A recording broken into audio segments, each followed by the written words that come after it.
Yo, what is up folks, MTG here with some Green-White Angels. A deck that I've not featured tons on the channel. This is MTG Arena Pioneer, that is like MTG Arena Explorer, the Pioneer equivalent of MTG Arena. Still, the name's, yeah, it's up in the air.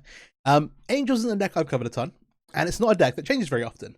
But recently there has been one new card kind of making waves, and that is Enduring Innocence from Dustborn. 1 white for a 2/1 with lifelink. You might have seen this in like the Death and Taxes style decks. Whenever one or more creatures you control enters with power 2 or less, draw a card once per turn, but obviously can trigger on both your turn and your opponent's turn. And importantly, when it dies, if it was a creature, it turns to the battlefield under its owner's control. It's an enchantment. And so it comes back after Wrath effects and stuff, give you like a constant source of card advantage, which actually gives you a great shot versus some of the decks that just kind of like play a lot of sweepers. Whether that be something like Niftalite, trying to like Sunfall you, or something like Blue-White Control, just trying to verdict you over and over again. Generally, Green-White Angels does really well beating up on fair matchups. Like, you get your Angels to play, you gain a bunch of life, you flood the board with Angels with a bunch of power, and fly over your opponent and attack your opponent in the air. And this gives you an angle versus the decks that are just trying to kill your turn 2 Bishop, kill your turn 2 or turn 3 Valkyrie, and just kind of stop you doing your thing, and then just have the Wraths to kind of keep you under control while they slowly win the game. And this gives you a huge edge in those matchups, which is awesome. And so I'm calling this Enduring Angels. That's what I'm going with for the time being. Oh, Innocent Angel. Yeah, all right. But hey, we are Green-White, and the way that this is kind of like worked out is you basically play 8 copies of Collector Company with 4 copies of Collector Company itself. We know it, we love it. And then also 4 copies of Kyler's Reconstruction, playing a ton of white sources. Look at the top 7, and then the X decides how many cards you get to put into play, and those cards can be mana value 3 or less. And so you can cast that for like later in the game, like 7. No, we're not playing Nykthos here. I do have a build with like Mono White Angels that plays like some other interesting options where you like put powered Nykthos into this, but it like the consistency of having Collector Company and this gives you a really strong plan. Around that general Angel plan, the like 7 mana creatures at the bottom help you get like turn 2 Valkyrie, turn 2 Innocence is pretty good, very solid. And then yeah, so 4 Guider, 4 Bishop, 4 Valkyrie, 4 Resplendent Angel, 4 Scale Cave Apparition for interaction. And that's the Angel shell. You know it, you love it, or you know it, you hate it. The Marmite of Arena Ladder. The lands, we have 2 Mirror's Calls here. Hey, if we get to 7 mana, we can make some extra Angels. But a little bit of a free roll. The deck's obviously gaining a lot of life. You want the 27 for Valkyrie, but you can afford to pay a little in some, like, when you don't have these. And then, yeah, Green-White lands, and a Django and a Masagi, everything very standard. And there will be a link in the description to the Decklist on Moxfield. Feel free to take that and copy it out or export it to Arena. I'm going to hop into best of 1 ranked match with this, see how this Enduring Innocence style of the deck shapes up. If you're not already, please subscribe to the channel, I would really appreciate it. Do like, comment, share the video around to people who you think might enjoy it. That helps me out a ton, all the algorithm stuff. And let's get into some games. Alright, first match with this new Angel deck. See how things look. One land's not great. The Hanwha Elf start, you know, if this taps for white, like hey, but it does not. And it'd still be bad. Opponent's on the play. No companion over there. Now that people don't, now that Jagather's not in the format, I find myself checking less, and then I like mulligan, like a view, and then be like, oh wait, they have a Kahira. I maybe should have done this differently. Or a Karuga, which is worse generally. We want to mulligan this. Go ahead and keep this. We have double Reconstruction. Probably just keep 3 lands. Like, the lands are good for casting this. The second one's like, yeah. Ooh, Leyline Axe. Oh, could this be Hammer? Maybe. I think pick this up on turn 2. We're in a situation. We do draw a Lana Royale for like the fast start.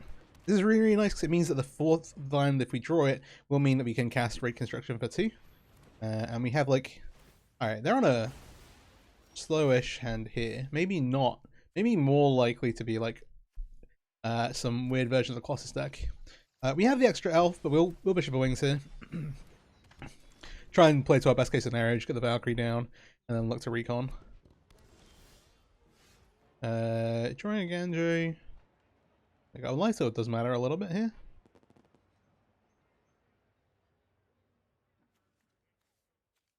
I'm not worried about some weird kind of like flash interference.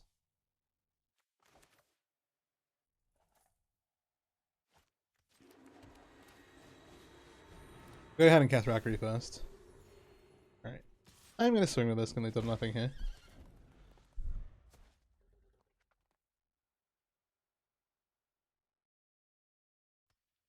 And once they see the Valkyrie, they're more likely to use any removal here. More like, hey, there's not holding priority for any flash thing.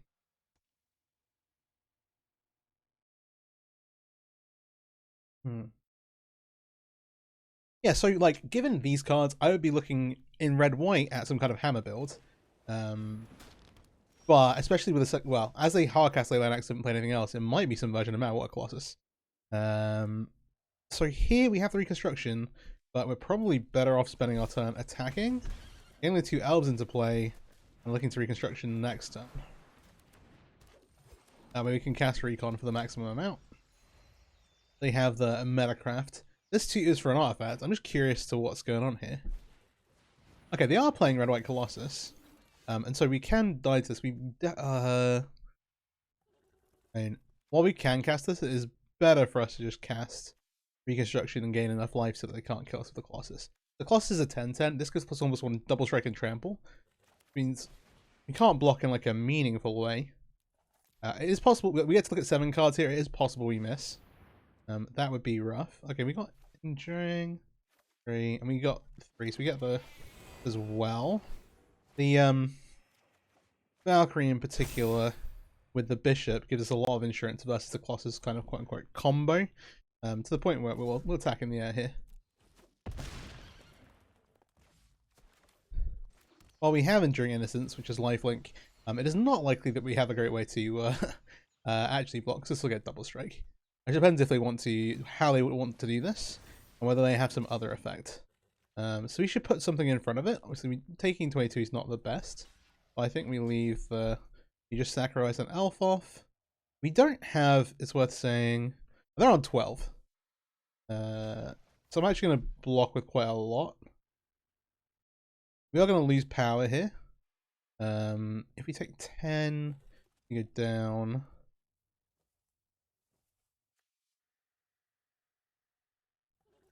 Putting the lifelinker away seems worse if we're doing this. So do we think they have some kind of weird flood effects? We have 2, 3, 4, 5, 6, 7, 8, 9, 10. Doesn't look great. I'm gonna block like this. We know we're gonna draw. Basically the thinking is that this is gonna remove our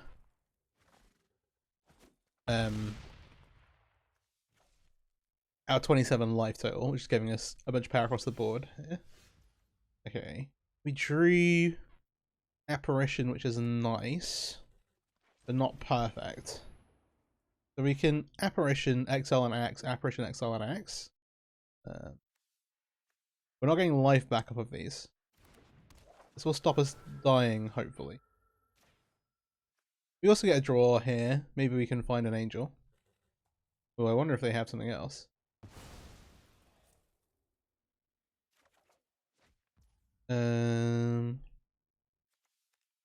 4, 8, 12.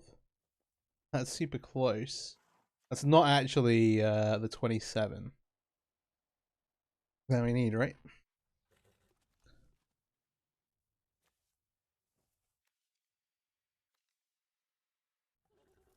Yeah, we get 25.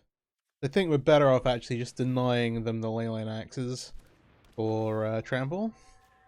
Possibly find a way to get this trample a different way. Or lifelink. So I'm gonna swing across with these cards. We know we have the Valkyrie for next turn. I'll come in the Ladder Elf as well. But we have some ground blockers to kind of float things along. So they have 2 mana open. Okay, they're gonna Helix. That gains them some life, gets them a 4/4 into play.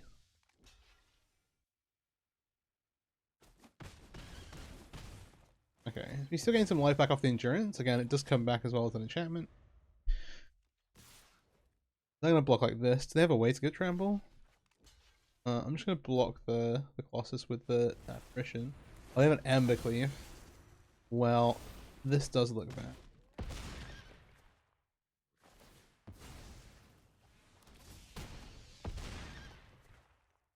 Fair enough, fair enough. Funny one, I was not playing around the Ember Cleave. I was thinking like, oh, maybe they have like a Shadow Spear that they can draw into or search for, like get equipped. And we had enough stuff to block with, but the Lightning Helix is a clear blocker, and we were dead to the Ember Cleave anyway. We would have gained a bunch of life off of the playing the Righteous Angel. Maybe that's right, but leaving them in with the Metalwork Colossus with Double Strike Trample in play is very, very risky. We will go ahead and keep this. It's like a slower hand, but we're like drawing towards company. And that's good enough.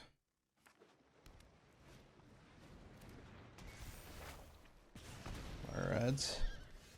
Okay, given the circumstances, I'm just going to lead with Imperious called tapped. It comes down turn 2. And yeah, the Rakdos version of the red deck, so like with the Cell Swords for the prize lethal.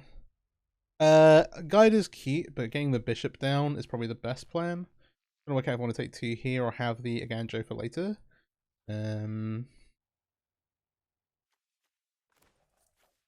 If this lives, we're likely just kind of carving out, though, is the thing.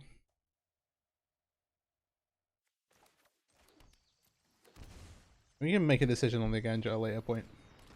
Take 2 for now.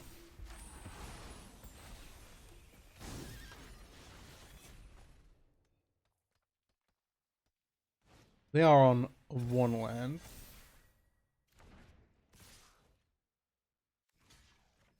I'm gonna block here. If they have the post-combat land number 2 plus burn spell, then kudos. Alright, they don't. So we're gonna be quite prudent here and just Skyclave away the Hearthfire hero. Prevent any shenanigans. And I'm not gonna be blocking with the bishop. So I would like allow a trade here for them to get like a 1. That'd be fine. Also, if they use like a... I'll do this. We take 2, we downgrade that creature. Oh, in fact, they it is when it leaves the battlefield. Oh, they're gonna scoop it up. Okay, fair enough. Fast win or a bit of a non-game there. It looks like our opponent just kept a hand with double ancestral anger and was hoping it'd get there. Didn't quite work out. But hey, yeah, some of those you lose. This is an awkward one. Punished for the Branch Cloth pathway because we have the Llanowar Elves, but also have the bishop. Isn't the literal end of the world? Like, I think we still just keep this. The Guider... The double Guider is also a bit like a mulligan. They're on the play, no companion. Okay... Isn't optimal. We are drawing into quite a lot of stuff, though. I think we are meant to keep this. I should say I'm not a skilled Angels Pirate. You might be able to start from the first game. A more tenured Angels Pilot might have just gone, hey, let's just gain the life and everything else will work out after. The Brushland is a perfect draw. It does mean we're taking some pain versus the red deck here, but yeah, sure. That's fine. If we can get the bishop down, then things start to look very good.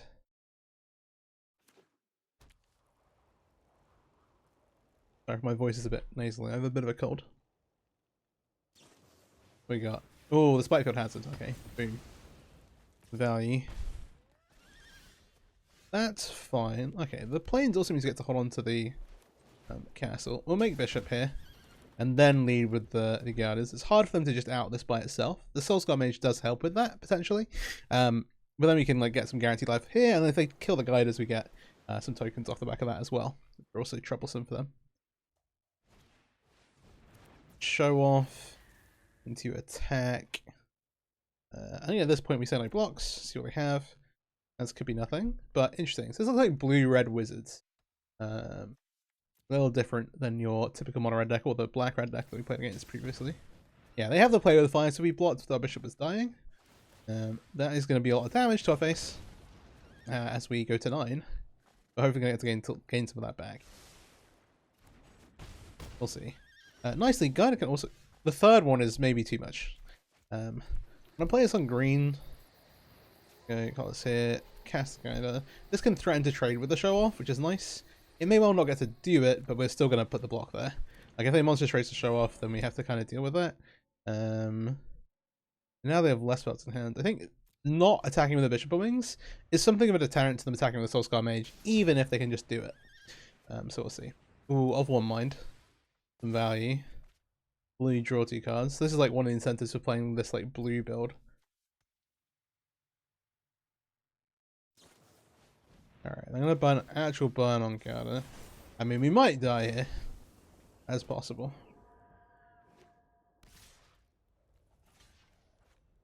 do put the elf down. We have the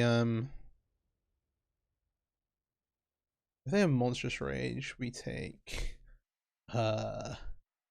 we 4, 5, 6, 7, 8, 9, 10. We die. Ladder Elf at this point isn't that valuable. I'm gonna block here so they can't monstrous rage both, but at least blocking something. Okay, sure. Thicket's interesting. Guide is legendary, but doesn't help us right now. We still need another mana to be able to activate. You gain life here. I need to do this. There you go. Ideally, we're running out of spells a bit. Other one mine obviously helps. Okay, consider as well. He's going to get a lot of prowess and better prowess triggers. Or pseudo prowess, I guess. We're going to make this block and we're going to leave. With 17 life, I think we're going to leave the Soul Scar and Blots. I don't want to lose the Bishop. Doing quite a lot for us right now. They do have Monstrous Rage. There's a lot of damage. 2 unknown cards. This could be it. They had the double. That's tough. 10, 17. We do block 2 of that. Not quite dead. Go to 2. Please no removal spell. We get a token. The verdict. So we can go Guider, hold up a Ganjo, or we can go Guider, Rapturous Valkyrie. I think the total life is better than having the random removal spell. We're gonna go Righteous Valkyrie. Gain R4, Guider, gain R6. Then we can say go. Alright. We have better top decks in theory. Like, they have Old Von Mine and stuff like that, and consider a help guide them through a little bit. We're going to have to make some awkward blocking decisions, for sure. 12 life is a lot to play with. Kimonos. So the Slick Shot is shading with what it blocks. But if they want to attack with Slick Shot now, we get to offer the Guider and Spirit double block. And even a second Monstrous Rage doesn't get them out of this one. On the ground, we're going to let the Soul Scar through, is my plan. So at the minute, we're taking 3 here. Is it worth blocking with this now that we have the other in play? We're throwing whatever else here to the race. 1 unknown card. It's 4, 3, 7, go to 4.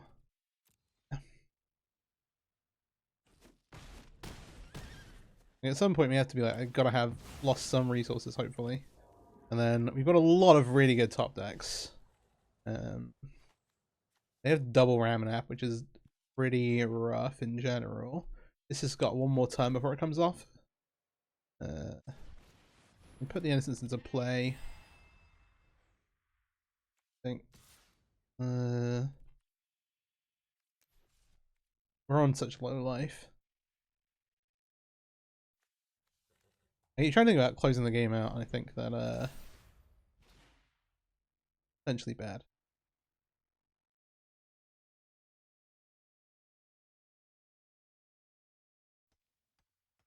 The Innocence is not an Angel or a Cleric. Doesn't trigger either of these. Neither does that. We're kind of forced to make this attack here. I'm going to go green for an Elvish Mystic and see what happens. So this makes me sure we get the card draw. Like, the important thing about doing it this way is that when we make this attack, I mean, we're not forced to make this attack. So I guess the important bit. We're gaining 4-8. This flips, we get to draw an extra card. I think at this point it's probably worth it. The reason why I'm doing it this way is it looks like we've drawn nothing. They're going to make the block anyway, that's fine. If we draw into company, then we can company into something crazy. But when this dies and comes back, we get another card. And it as a 2-2 is not helping us. Is the logic here. They're going to round off Ruins. We go down to 4, then we gain 8. And see the Innocence. This normally triggers once per turn because it died and came back. It gets triggered again. We have this, which are actually very close to casting, so I'm going to say go here. Yeah, they're going to struggle to beat all these again. We've got too much. Do you appear to be playing against all the red decks today? We've recently seen like 3 different builds. Or potentially. Who knows what game 2 is. They just kind of skipped it. This looks like pretty solid. Like, no mana creature, we have a double guider, but sometimes this is as much of a blessing as it is a curse. So sometimes it will just die on turn 2. And then with Reconstruction and Company for later on. Though we wouldn't mind trading this for a land.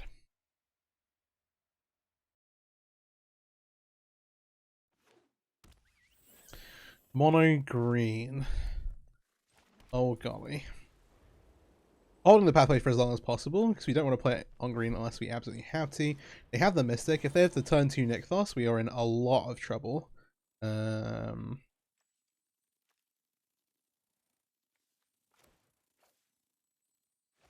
think at this stage, it feels pretty bad, but we're going to play this on green. The Collector Company is more important earlier than the Kai's Reconstruction is. This is just doing less early and more later on. They do have the Nykthos. We are getting Wombo comboed. So green is a deck that kind of, I wouldn't say it can go over the top, because the current green decks do just try and OTKE. But Angels, you can gain like a ridiculous amount of life and just be out of reach. That is quite difficult though. And opponents on the play has kind of the nut draw start with Leyline, Elf, Nykthos to get that 5 mana on turn 2. And remember, this is their turn 2 here. I guess we were on the play. Valid. But still, this is their turn 2. They have Nykthos for 9 available next turn with an Athletic Cure untap and like 1, 2, 3 card draw things. With that being said, we'll make a Resplendent Angel and pass and hope we don't die. This is Vigilant. Will attack opponent. Attacking the Cure when it's at 6 isn't going to do anything. It's almost likely that this is going to get replaced this turn at some point. So here we go. Again, Elf. That's Nykthos even. Then it's Nykthos for 10. What do they got? So Trailblazer gives them a mana back and lets them draw 1, 2, 3 cards. Yeah, if you've not seen like the new versions of the green deck, it is pretty ridiculous. You have these like crazy starts with Leyline, allowing you some very, very powerful draws. And we're basically going to get one turn combo here. Bear in mind they still have the Nykthos and they still have the untap available. Now 2, let's go again. Back up to 17. And what else we got? So there's one card in particular that we need to worry about. And it is possible for them to deck themselves, but they need to be careful. We get Nykthos again, so we go again. And this is kind of the OTK. We see Overlord Odyssey in the graveyard. They generally play 2 or 3 of these in from my experience. But this card, when you flip it, gives all your other creatures +1/+1, trample, and haste. And as they kind of go through their deck, putting all these things into play, that'll be what eventually kills us. So 5 mana, up to 29. New Cavalier.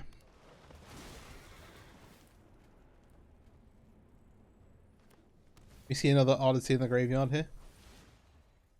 That's 1, 2. 21 cards left in their deck. Again, there's infinite mana available. 17 cards left. It'll just be a case of putting it into the graveyard. The danger is having to draw cards. So you're drawing 4 cards per 4 power creature. Pretty good. 11 cards left in library. Come on, we can get there. Some of the felt. 1, 2, 3, 4. It's invasion here.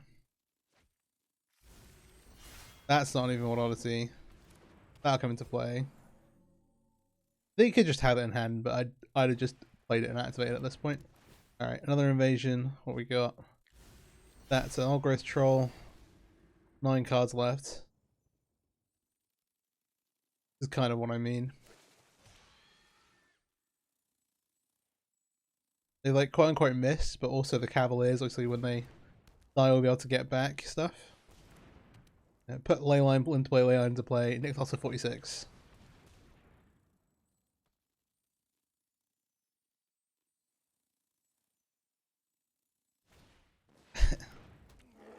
so they've got 9 cards left. This will draw 4 cards.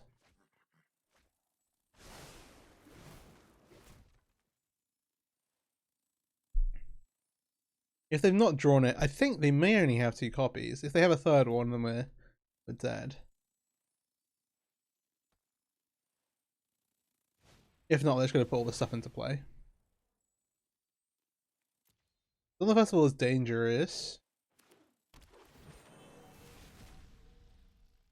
Okay, 3 cards. Yeah, so they can't play a creature with full power here. In fact, the other 2 would be lethal. Just look at what they have. On no blocks here. Yeah, 12. There are 3 cards left. We don't have any way to mill them. I guess that wasn't. Yes. Yeah, so hitting both Evil Oddities off of the Cavaliers is see, great for us, bad for them, not what they want, but we're still probably dead to all this stuff. Our saving grace is drawing untapped land, Coco into like double Righteous Archangel, and just getting a ton of life.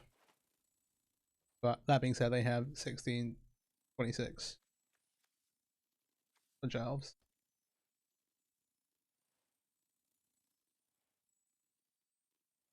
Yeah, it would basically have to be Coco into double Righteous Archangel. Alright, there is a discard. We'll have to take 3 to do this, but we're going to do it.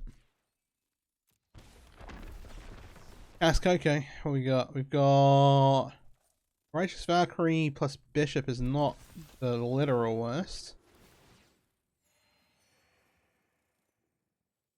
But then saying go. Archangel triggers 7 and 6, 28. That's not enough life, unfortunately.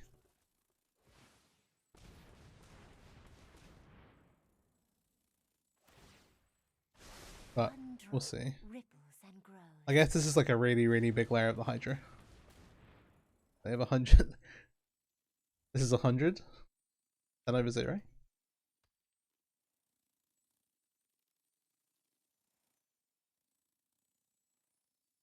Yeah, they basically like can't cast a creature here. I'm gonna activate that 51. That's fine.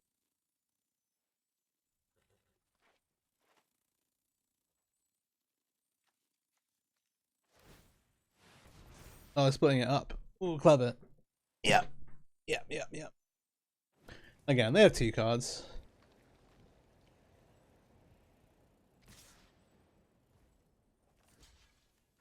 Guider, Random Angel. This lives here. The Cavalier lives here. It's important. There's nowhere else to happen. Them getting 1 Cavalier back isn't the end of the world, to be fair. Wait, is it put Contemplator Library? He didn't quite have a lethal attack. But now they've got no reach blockers. We're just dead is the problem. 1, 2, 3, 4, 5.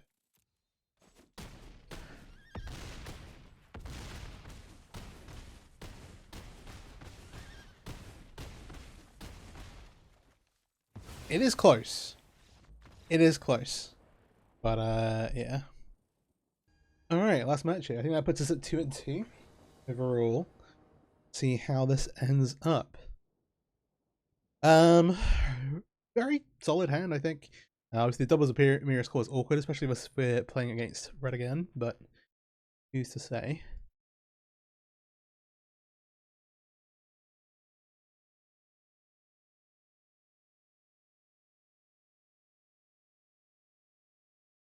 Opponent's on the play. No companion. We'll see. Yeah, it's a tough one. Like they have the like kind of nut draw from mono green there.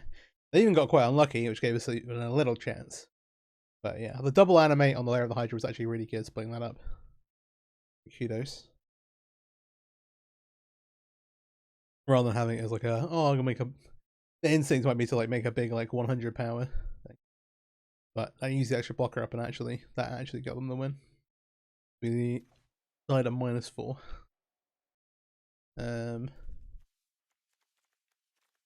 Yeah. Keep. And we'll see what we got. What are we up against?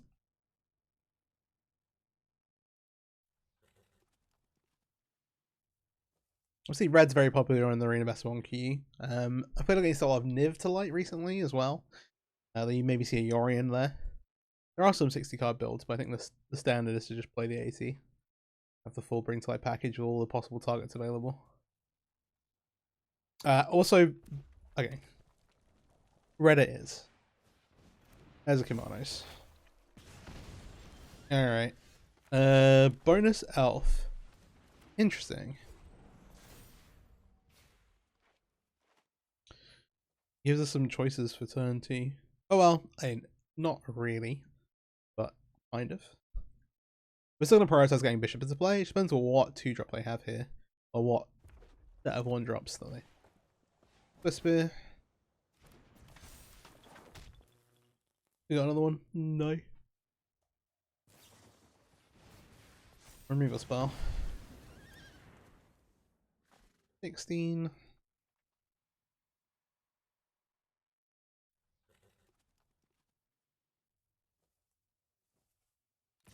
When they get to. Again, Joe to save us taking early damage here.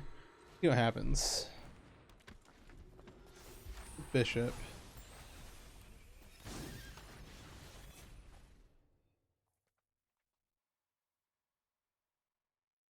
You really want the bishop to live. We're at 16 already. Not in super great danger. Oh, stomping ground.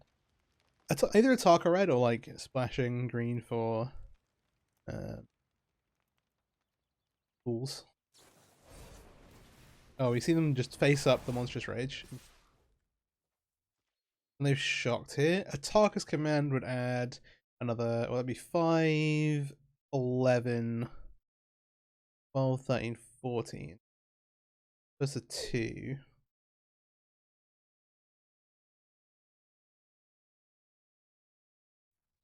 The alternative, if they don't play it now, we take 8, and then on our turn, the attackers command us for 3 down to 5, stop us gaining life. I'm going to say no blocks. That's what they do here.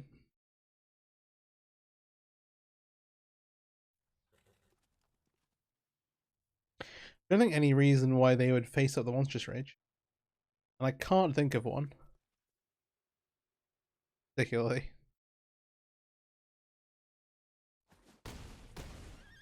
Alright. Let's go to 8. So if they have one of the other modes on Ataka's command is 3 down is opponents can't gain life. Which is particularly annoying for us here. I'm trying to think how we can sequence this in like a positive way. We only have 1 angel to play. You kind of do need to do it now to get the Ataka's command out so it doesn't damage us. And we're kind of committing to blocking with the guy blocking next turn. Taking 3 and getting to Ataka's command would put us at 2, we'd just be dead basically. I think I'm just going to guide it here. Try and force them to use it on our terms. It's not doing as much damage here, in theory. They could also just not have an Ataka's command. But I think this is still the correct line. I think we should play around it. Given that they shot the stomping ground into play. It might even just be that they just want to have like a questing druid or something. Okay, they've not used it. They're going to make kind of similar attacks here. Oh. See, okay, it looks like what they did was Monstrous Rage for Bushwhacker, but they just didn't cast the Bushwhacker. They don't have mana over that net, so 25.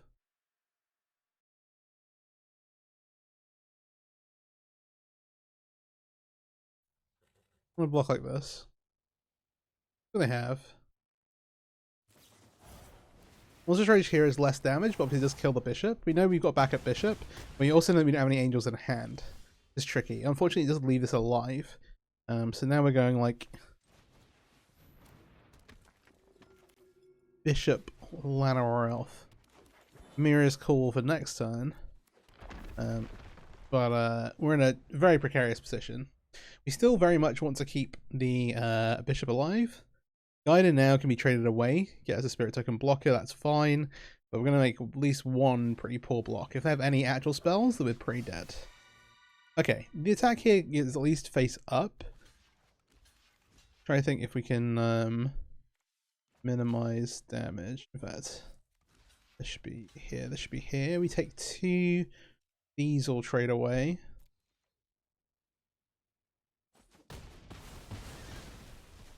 Sorry, we go to 2, I should say. Okay, this is still very poor for us.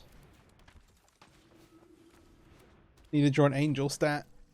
Hey, if we draw like reconstruction, at least that's looking really good. We're at 2. This is like not what we want to see.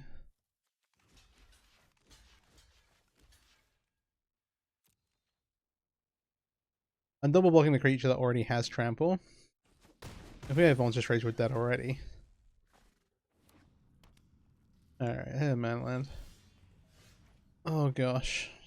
I have to pretend like this is Collector Company. I'm trying to be clever. But we're dead to the Den of the Bugbear.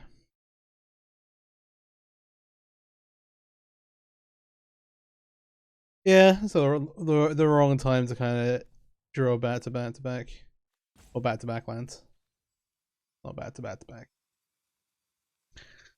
They're holding priority on activating Den?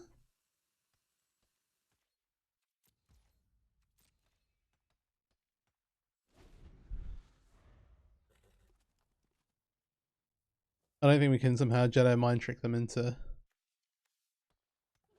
not activating it, fortunately.